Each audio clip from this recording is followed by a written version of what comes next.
President, sir, all our friends here. A couple of days ago, I asked Radhika, the founder of NDTV, I joined her after she started it, what's kept NDTV going for 25 years? Is it hard work?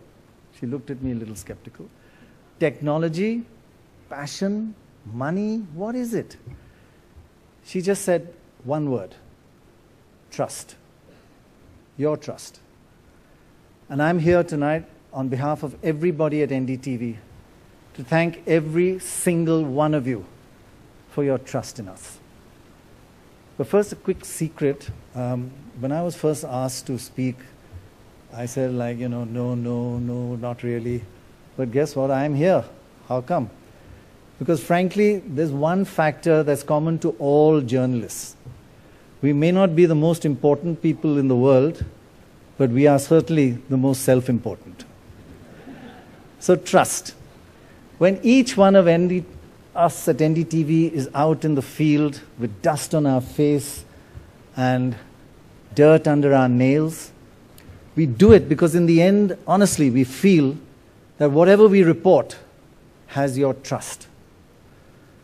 When we started World This Week, 25 years ago, the only program that reported on international news, the breakup of the Soviet Union of that time, the coming down of the Berlin Wall, or even the first McDonald's in China, we were novices, but you trusted us. When we report on elections, on who's winning and who's losing and why, we just couldn't do it without feeling your faith and your trust in us. In fact, if there's one thing that I feel proud about in the media, it's the role in elections and in our democracy. By bridging this gap between Parliament and the voter, and perhaps even changing the power equation substantially. For 25 years, between 1977 and 2002, we had angry voters. 70% of governments were thrown out. Good or bad, they were thrown out. The anti-incumbency phase, that phrase we know so well. But it's all changed now. Over the past 10 years, in this period of media explosion, it's 50% are thrown out and 50% of governments are brought back by a more informed voter. If governments deliver, they are voted back. If they don't, they're thrown out. So trust. When we first started the first private news on Indian television, we were a bundle of nerves, believe me. A bit like me tonight, actually. You gave us strength at that time. At most difficult times in the course of NDTV's history, when we lost our dearest colleagues who started with us at NDTV, and we wondered, why continue? You kept us going. When we produced India's first 24-hour news channel, that's 15 years ago, you trusted us then too. And we value that trust still today so much. 15 years ago, there was just one 24-hour news channel. Today, there are 182 at last count. That was yesterday. I don't know today. Get ready for 500 in the next 5 years.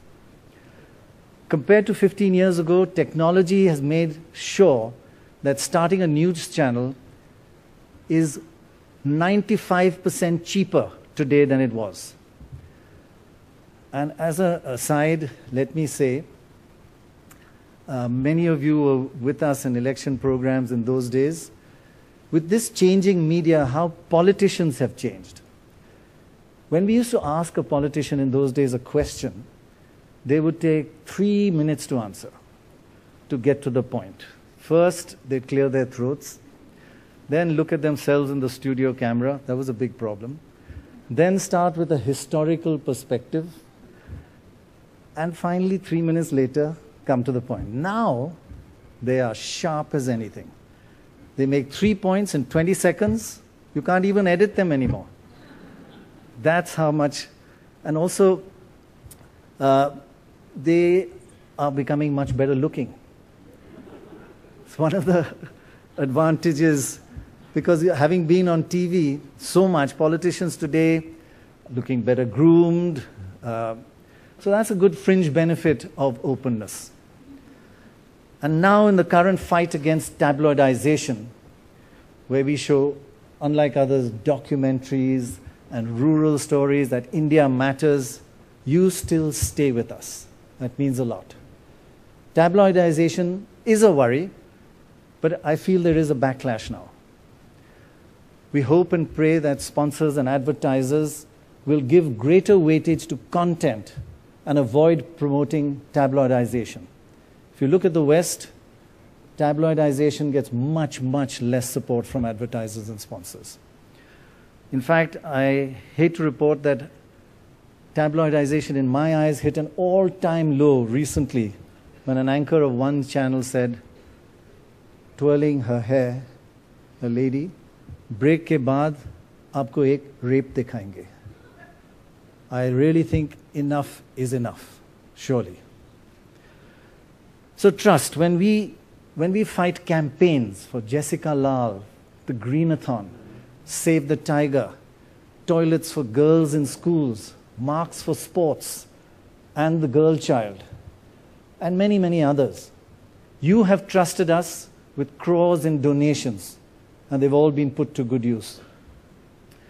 Finally, looking ahead at the next 5 years, we believe that soft power will become as important as hardware in global conflict. A friend sitting here said to me, the US has CNN, England has BBC, the Middle East has Al Jazeera, China has CCTV with great distribution. Where is India? NDTV believes India is strongest in the world in creativity and in soft power. The time has come to launch India's version of CNN or Al Jazeera. We can be better than the rest, better than the world. And NDTV has a truly global channel in our sights. We need your faith, your support, and trust in this venture too. So, in a word, what brings a lump to our throats is simply your trust. And to cap all our emotions today, the 25 greatest Indian living legends have all come here tonight. And just by accepting our invitation, they've given us that one most valuable thing, their trust. Ladies and gentlemen, please welcome India's 25 greatest global living legends.